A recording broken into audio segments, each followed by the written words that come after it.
Ibadah awal tahun GBI Wow akan diadakan secara online melalui channel YouTube GBI Wow pada hari Minggu 1 Januari 2023, dan firman Tuhan akan disampaikan oleh Bapak Pendeta Niko Nyotora Harjo.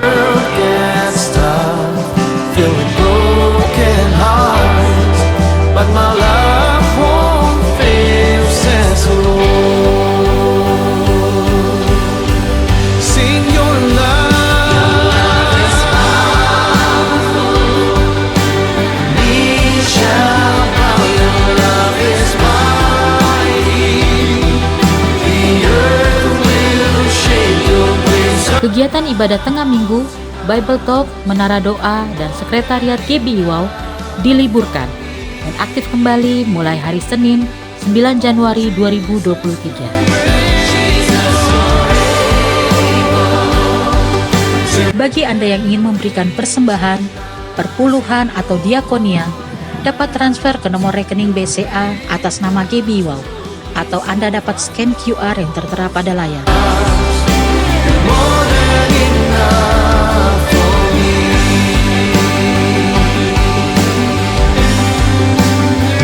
Mari sama-sama kita ucapkan Mazmur 91. Dalam lindungan Allah. Orang yang duduk dalam lindungan Yang Maha Tinggi dan bermalam dalam naungan Yang Maha Kuasa akan berkata kepada Tuhan, tempat perlindunganku dan kubu pertahananku, Allahku yang kupercayai. Sungguh, Dialah yang akan melepaskan engkau dari jerat penangkap burung, dari penyakit sampar yang busuk. Dengan kepaknya ia akan melindungi engkau, di bawah sayapnya engkau akan berlindung. Kesetiaannya ialah perisai dan pagar tembok. Engkau tak usah takut terhadap kedahsyatan malam, terhadap panah yang terbang di waktu siang, terhadap penyakit sampar yang berjalan di dalam gelap, terhadap penyakit menular yang mengamuk di waktu petang. Walau 1000 orang rebah di sisimu dan 10.000 di sebelah kananmu, tetapi itu tidak akan menimpamu. Engkau hanya menontonnya dengan matamu sendiri dan melihat pembalasan terhadap orang-orang fasik. Sebab Tuhan ialah tempat perlindunganmu, Yang Maha Tinggi telah kau buat tempat perteduhanmu. Malapetaka tidak akan menimpa kamu, dan tulah tidak akan mendekat kepada kemahmu. Sebab malaikat-malaikatnya akan diperintahkannya kepadamu untuk menjaga engkau di segala jalanmu. Mereka akan menata engkau di atas tangannya, supaya kakimu jangan terantuk kepada batu. Singa dan ular tedung akan kau langkahi. Engkau akan menginjak anak singa dan ular naga. Sungguh hatinya melekat kepadaku, maka aku akan meluputkannya. Aku akan membentenginya, sebab ia mengenal namaku. Bila ia berseru kepadaku, aku akan menjawab. Aku akan menyertai dia dalam kesesakan. Aku akan meluputkannya dan memuliakannya. Dengan panjang umur akan kukenyangkan dia, dan akan kuperlihatkan kepadamu keselamatan daripadaku. Amin.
I never know how much it costs to see my sin upon the cross. I never know how much it costs to see my sin upon the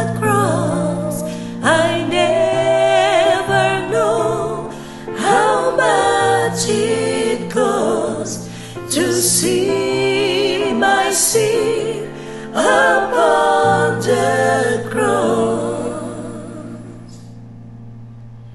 Here I am to worship, here I am to bow down, here I am to say that you're my God. You're altogether lovely, altogether worthy, altogether wonderful to me. Here I am to worship, here I am to bow down, here I am to say that you're my God. You're altogether lovely, altogether worthy, altogether wonderful to me.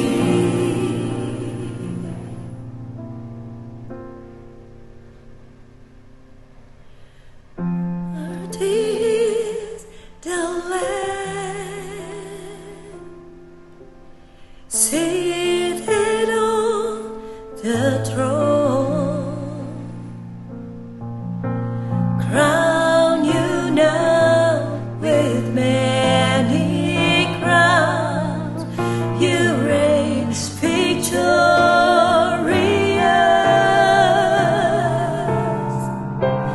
high and lifted up, Jesus, Son of God, the darling of heaven, crucified. Worthy is the Lamb. Thank you for the cross, Lord. Thank you for the price you paid, bearing all my sin and shame. In love you came and gave amazing grace. Thank you for this love, Lord. Thank you for the nail-pierced hand. Wash me in your cleansing flow. Now all I know, your forgiveness and embrace.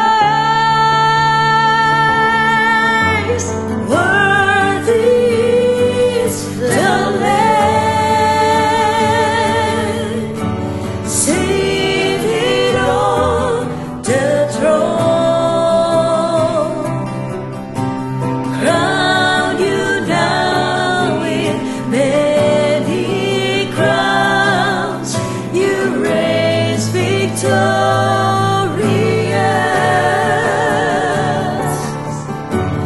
high and lifted up,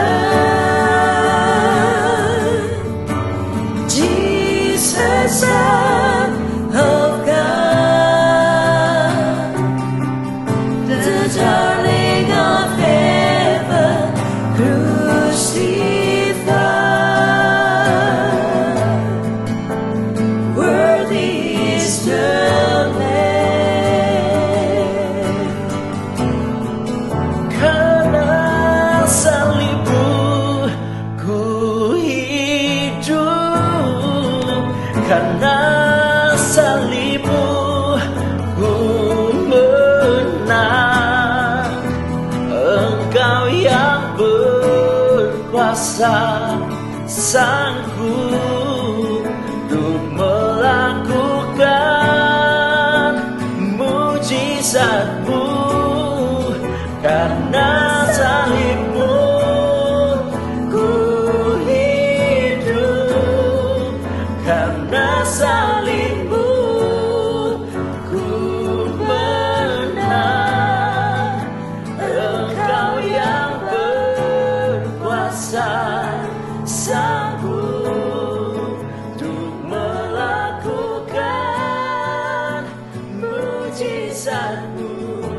di hidupku.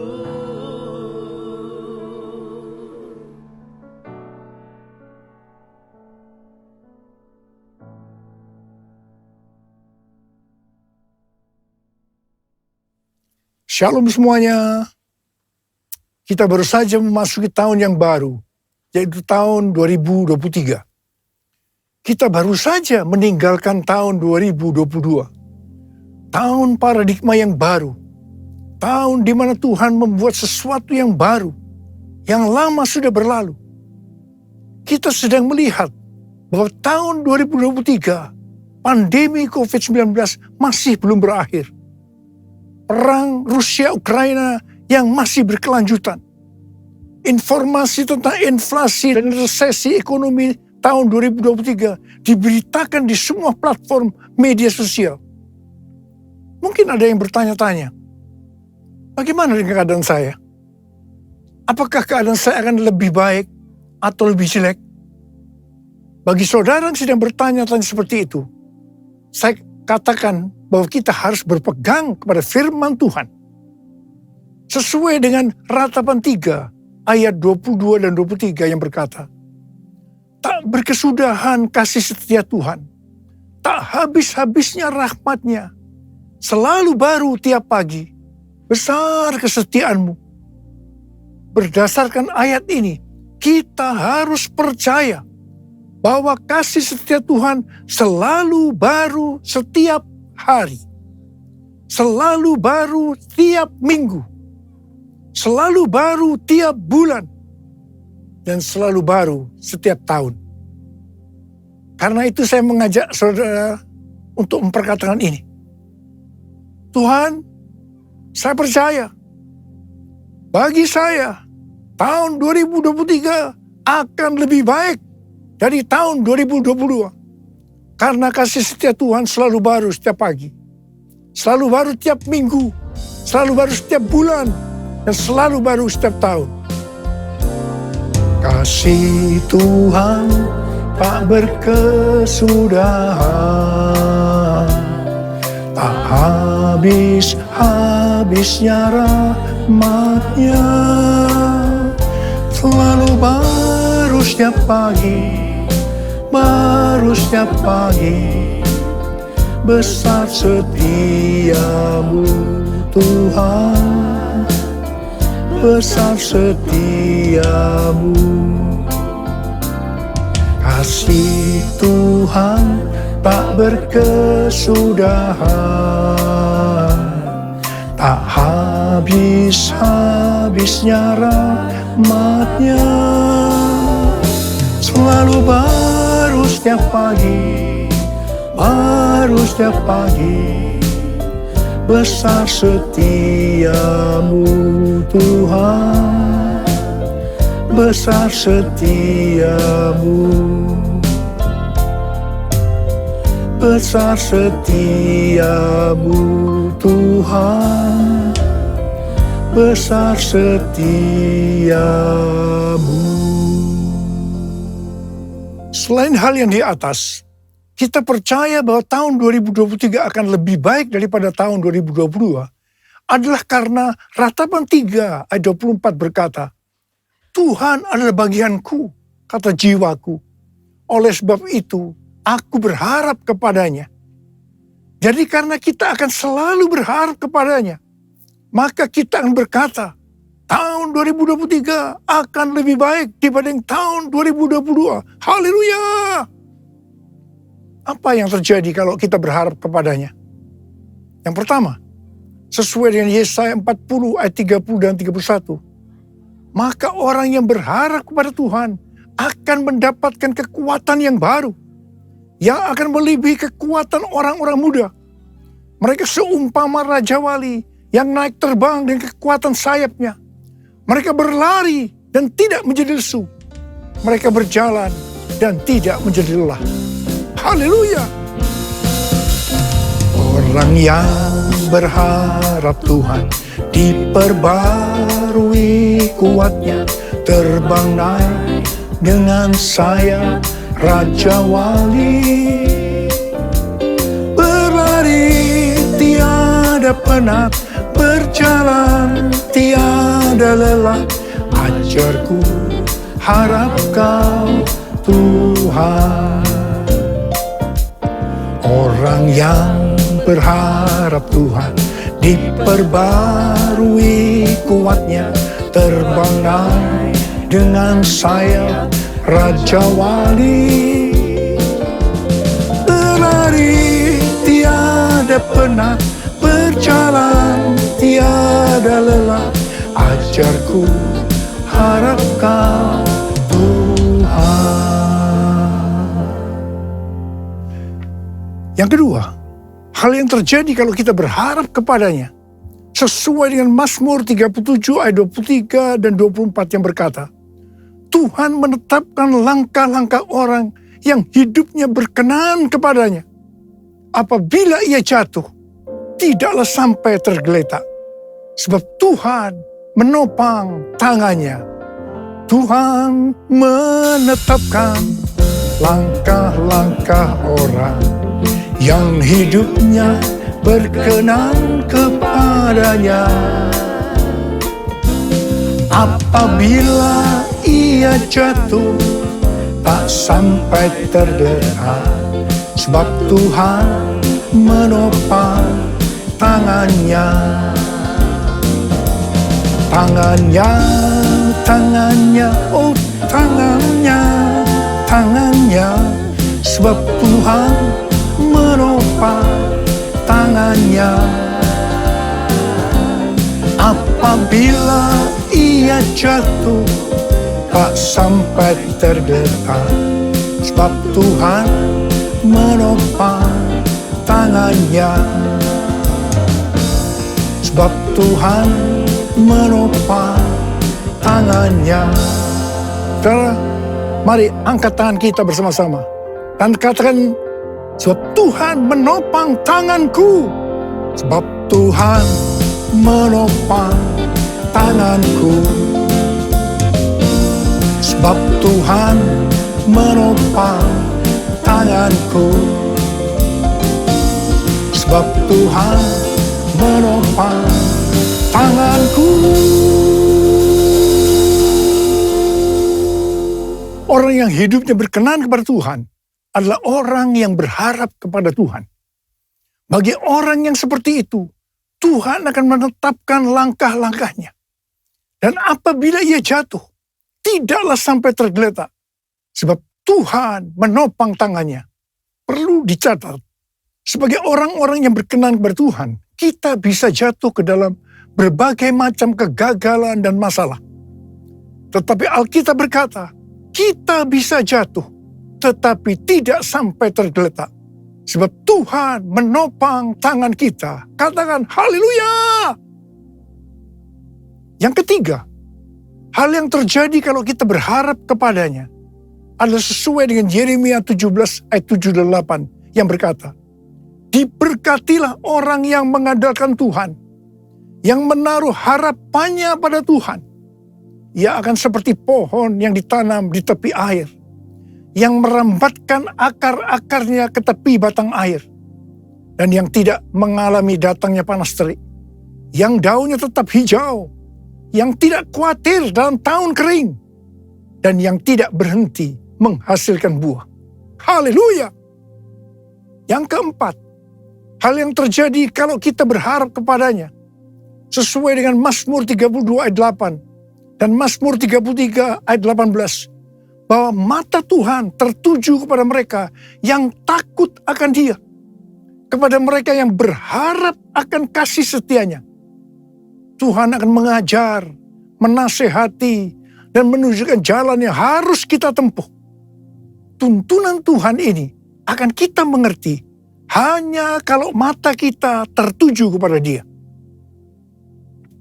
Alasan yang ketiga, mengapa kita berkata kalau tahun 2023 akan lebih baik daripada tahun 2022? Karena hati kita melekat kepada Tuhan. Karena kita hidup intim dengan Tuhan. Dalam Mazmur 91 ayat 14 dan 16, Tuhan berkata, sungguh hatinya melekat kepadaku, maka aku akan meluputkannya. Aku akan membentenginya, sebab ia mengenal namaku. Bila ia berseru kepadaku, aku akan menjawab. Aku akan menyertai dia dalam kesesakan. Aku akan meluputkannya dan memuliakannya. Dengan panjang umur akan kukenyangkan dia, dan akan kuperlihatkan kepadanya keselamatan daripadaku. Jadi kalau hati kita itu melekat kepada Tuhan, kalau kita hidup intim dengan Tuhan, maka yang pertama, Tuhan akan meluputkan dan membentengi kita terhadap sakit penyakit, panah api dari si jahat, jerat penangkap burung, kedahsyatan malam atau terror of the night, yang berbicara tentang penculikan, perampokan, pemerkosaan, pembunuhan, terorisme, peperangan. Dan hal yang kedua, Tuhan akan menjawab ketika kita berseru pada masa kesesakan. Yang ketiga, Tuhan akan memuliakan kita. Dan yang keempat, Tuhan akan memberikan panjang umur dengan berkat yang melimpah.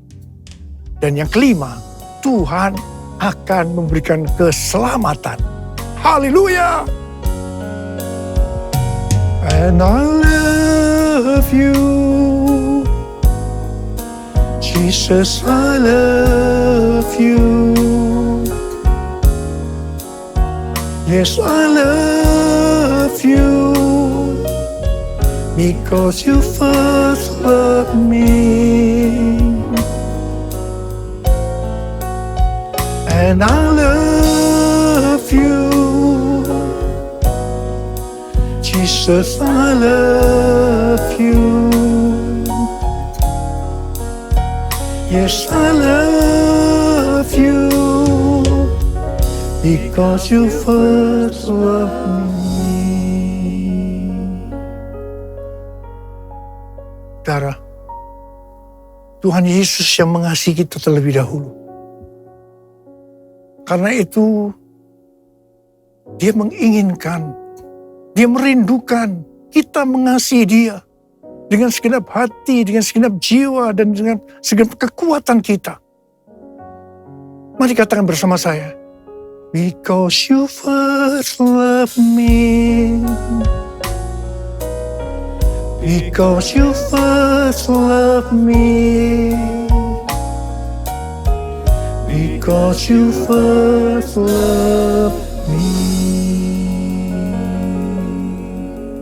Tuhan menuntun kita untuk memasuki tahun 2023 dengan memberikan tema bahwa tahun 2023 adalah tahun untuk bangkit.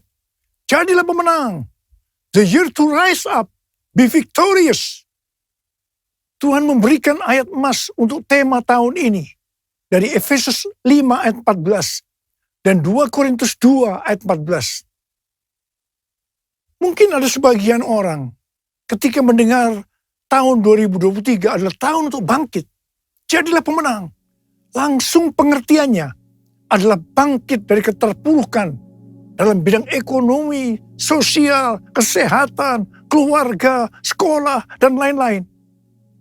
Apalagi menghadapi tahun 2023, di mana pandemi belum selesai. Perang Rusia-Ukraina yang belum berakhir, yang berujung kepada krisis ekonomi dan energi yang melanda dunia.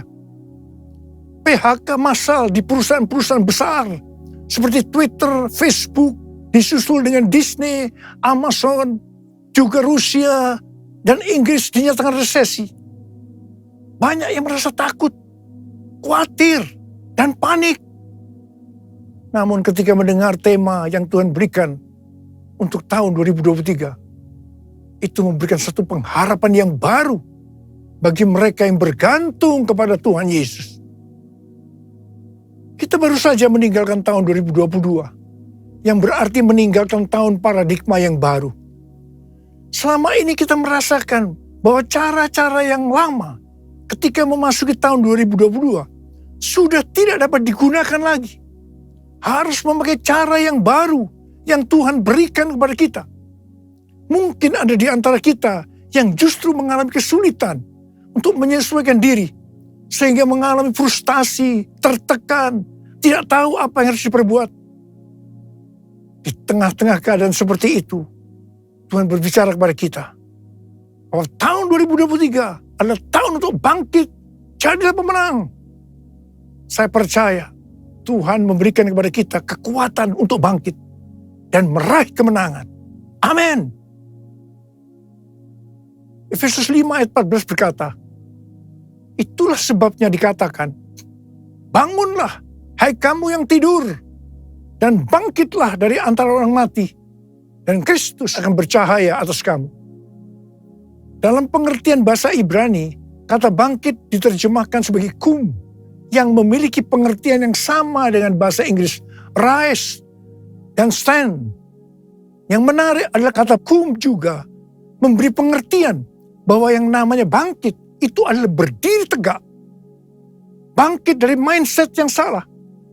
Bangkit kepada jati diri sebagai murid Kristus, di mana para murid diminta oleh Tuhan Yesus untuk bangun dan melihat tuaian jiwa-jiwa.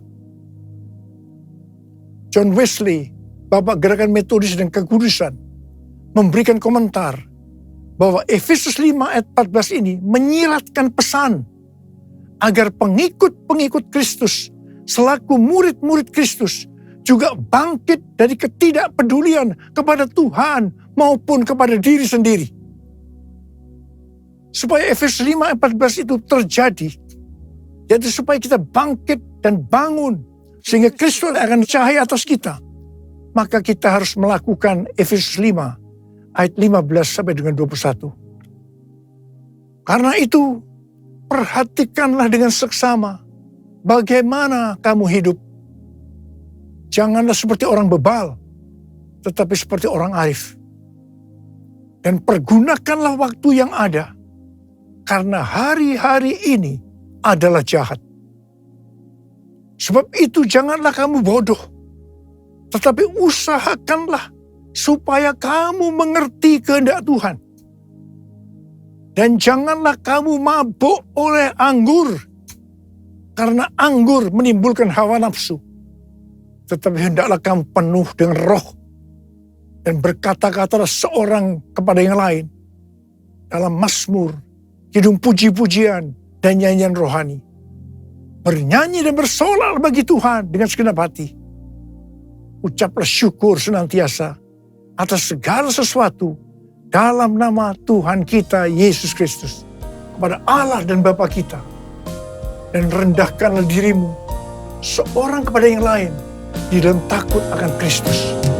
Dalam Yesus ku percaya, ku dapat kemuliaan kuasa salibnya. Ku jadi pemenang dalam segala hal. Kekuatanku, pengharapanku dalam Yesus.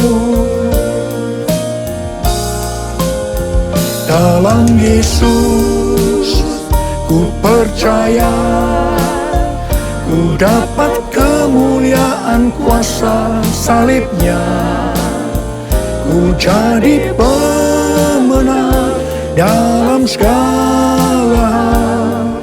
Kekuatanku, pengharapanku dalam Yesus.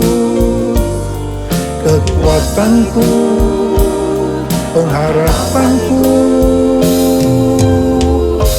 dalam Yesus.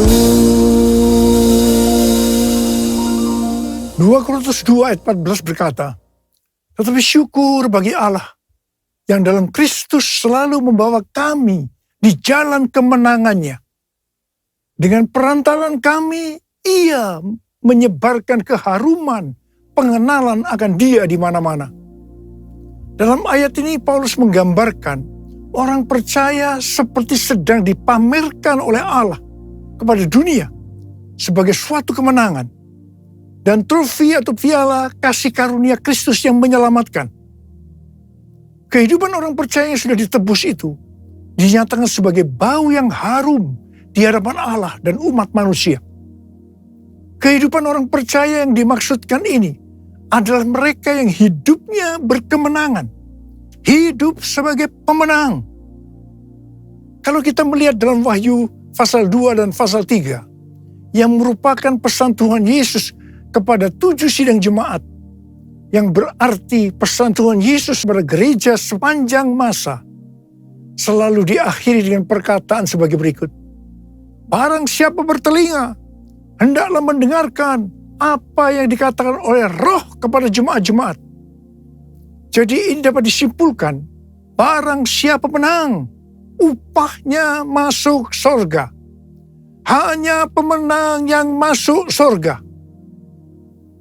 Dalam 2 Korintus 2 ayat 14 ini, Paulus juga mengucap syukur karena Kristus selalu membawa Paulus di jalan kemenangannya.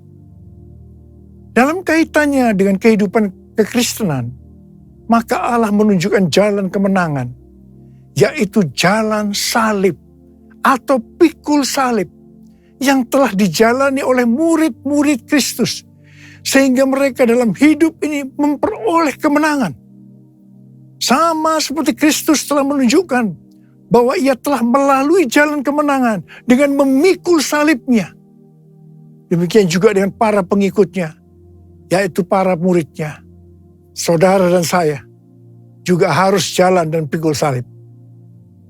Berita firman Tuhan tentang pikul salib sudah tidak populer untuk sebagian orang Kristen.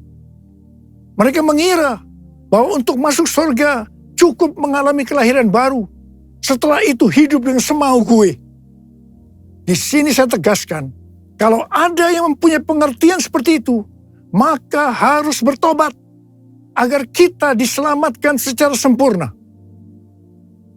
Hari-hari ini tidak ada waktu untuk main-main lagi dengan kekristenan. Orang Kristen yang berkenan di hadapan Tuhan, artinya berbau harum di hadapan Tuhan dan manusia, adalah mereka yang mengikuti jalan kemenangannya, yaitu dengan pikul salib. Melalui perjalanan hidup pengikut Kristus yang dipertontonkan kepada banyak orang, mereka akan menjadi kesaksian dan alat penginjilan. Dalam menyelesaikan amanat agung, hanya murid yang bisa memuridkan. Proses pemuridan ini terjadi melalui kesaksian hidup kita sebagai murid Tuhan Yesus kepada orang lain. Bukan karena pelajaran yang hebat-hebat tentang pemuridan. Perlu dicatat bahwa arti menang atau kemenangan dalam Alkitab bahasa Inggris yang disebutkan sebagai triumphant tidak pernah berbicara mengenai keuntungan secara pribadi maupun berkat secara pribadi. Pengertian ini juga sama dengan pengertian bahasa Yunaninya. Pengertian kemenangan yang Tuhan maksudkan ternyata bertentangan dengan pengertian secara dunia.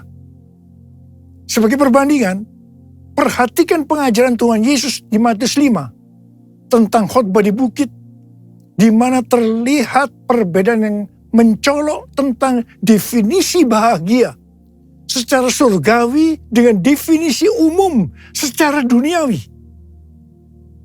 Selanjutnya, tentang pengertian menang dan kemenangan, kita harus mengingat 2 hal sebagai berikut. Yang pertama, kemenangan terjadi karena pengurapan Tuhan. Seperti yang dikatakan dalam Mazmur 20 ayat 7. Hal ini dipertegas dalam Sefanya 3 ayat 17 yang menyebutkan bahwa kemenangan berasal dari Tuhan. Yang kedua, sesuai dengan yang tertulis dalam 1 Yohanes 5 ayat 4, maka kemenangan yang mengalahkan dunia adalah iman kita. Orang yang menang atas dunia akan mendapatkan upah yang spesial dari Tuhan. Seperti yang tertulis dalam 1 Yohanes 2 ayat 15 sampai dengan 17 yang berkata, janganlah kamu mengasihi dunia dan apa yang ada di dalamnya. Jikalau orang mengasihi dunia, maka kasih akan Bapa tidak ada di dalam orang itu. Sebab semua yang ada di dalam dunia, yaitu keinginan daging, keinginan mata, serta keangkuhan hidup, bukanlah berasal dari Bapa, melainkan dari dunia. Dan dunia ini sedang lenyap dengan keinginannya.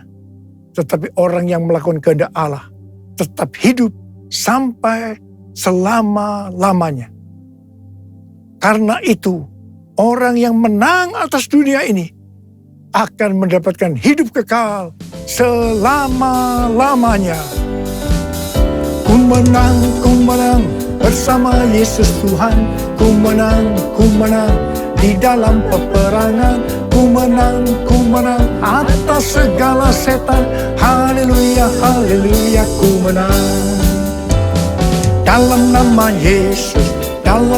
Yesus ada kemenangan. Hey, dalam nama Yesus iblis dikalahkan. Dalam nama Tuhan Yesus siapa dapat melawan? Dalam nama Tuhan Yesus ada kemenangan. Ada kemenangan. Ada kemenangan.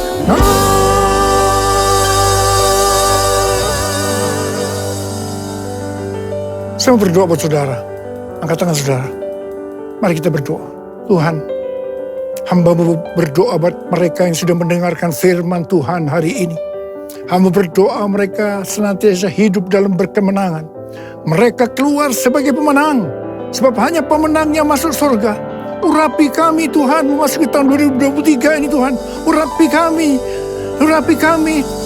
Terima pengurapan Tuhan, terima pengurapan Tuhan, terima, kami terima Tuhan, kami terima pengurapan, kami terima ya Abah, terima kasih, dalam nama Yesus, amin.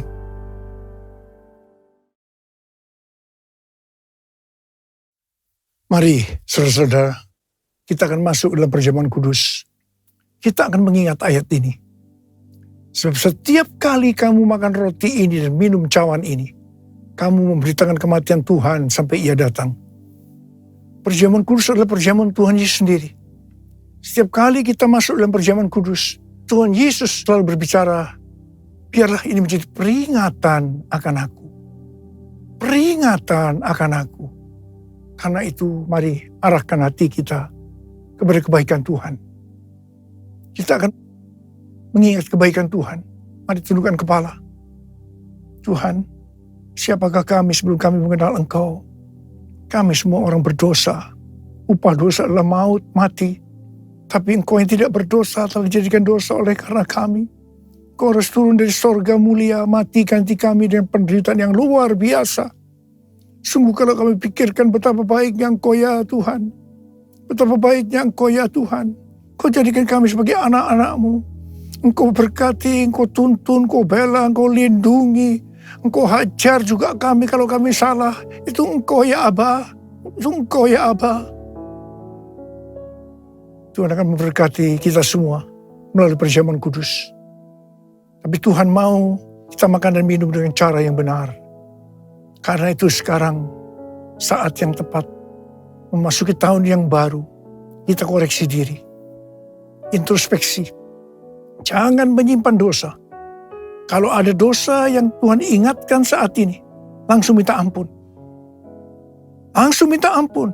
Agar berkat Tuhan turun secara sempurna dalam tahun 2023 buat kita semua. Ampuni kami Tuhan.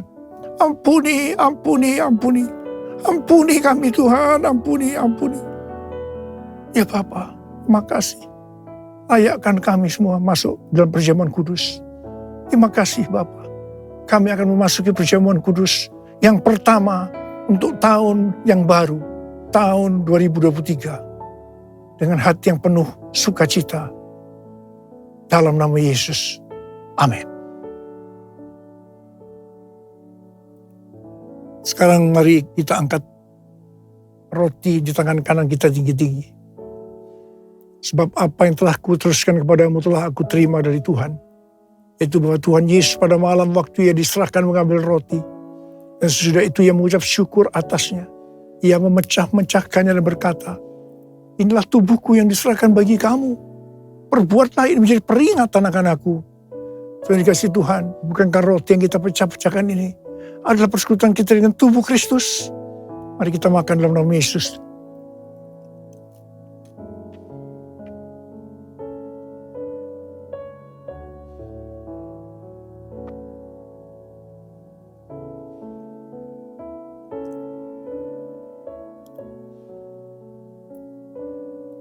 Sekarang angkat cawan di tangan kanan kita tinggi-tinggi. Demikian juga yang mengambil cawan sudah makan lalu berkata, cawan ini adalah perjanjian baru yang dibenarkan oleh darahku. Perbuatlah ini setiap kali kamu meminumnya menjadi peringatan akan aku. Saudara dikasih Tuhan, bukan cawan pengucapan syukur. Yang atasnya kita ucapkan syukur adalah persekutuan kita dengan darah Yesus. Mari kita minum dalam nama Yesus.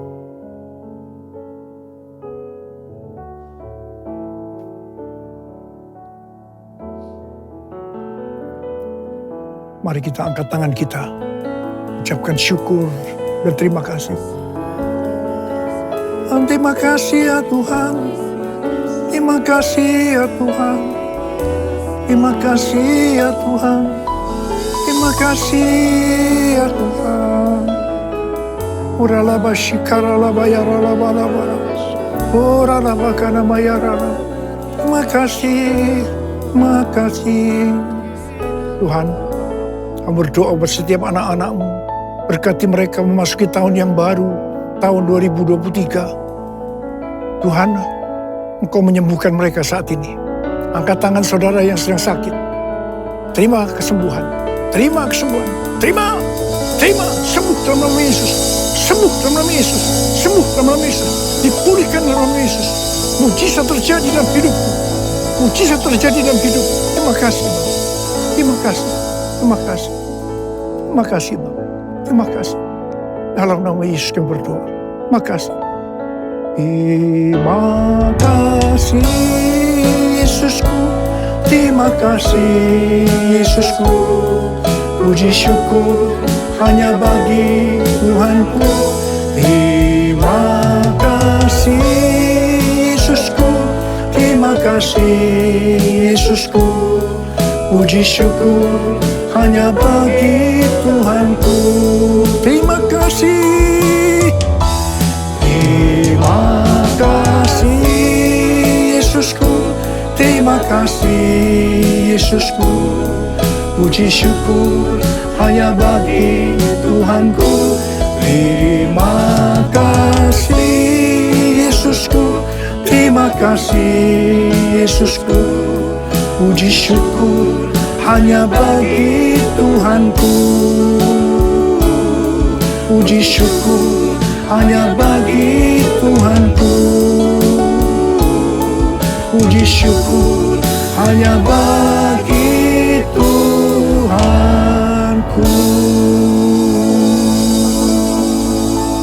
Terima kasih Abba. Terima kasih. Terima kasih. Dalam nama Yesus. Amin. Saudara, saya mengucapkan kepada saudara semua, selamat tahun baru 2023. Tahun untuk bangkit, jadilah pemenang. The year to rise up, be victorious. Tuhan Yesus memberkati saudara berlimpah, limpah, limpah. Amin. Angkat tangan saudara, kita terima berkat Tuhan. Kasih karunia berlimpah, limpah daripada Allah Bapa dan Anak yang tunggal Yesus Kristus. Persekutuan yang manis dengan Roh Kudus menyertai sekalian mulai hari ini. Sampai Tuhan Yesus datang menjemput kita di awan-awan dan bahkan sampai selama-lamanya. Yang percaya bersama-sama katakan, Amin.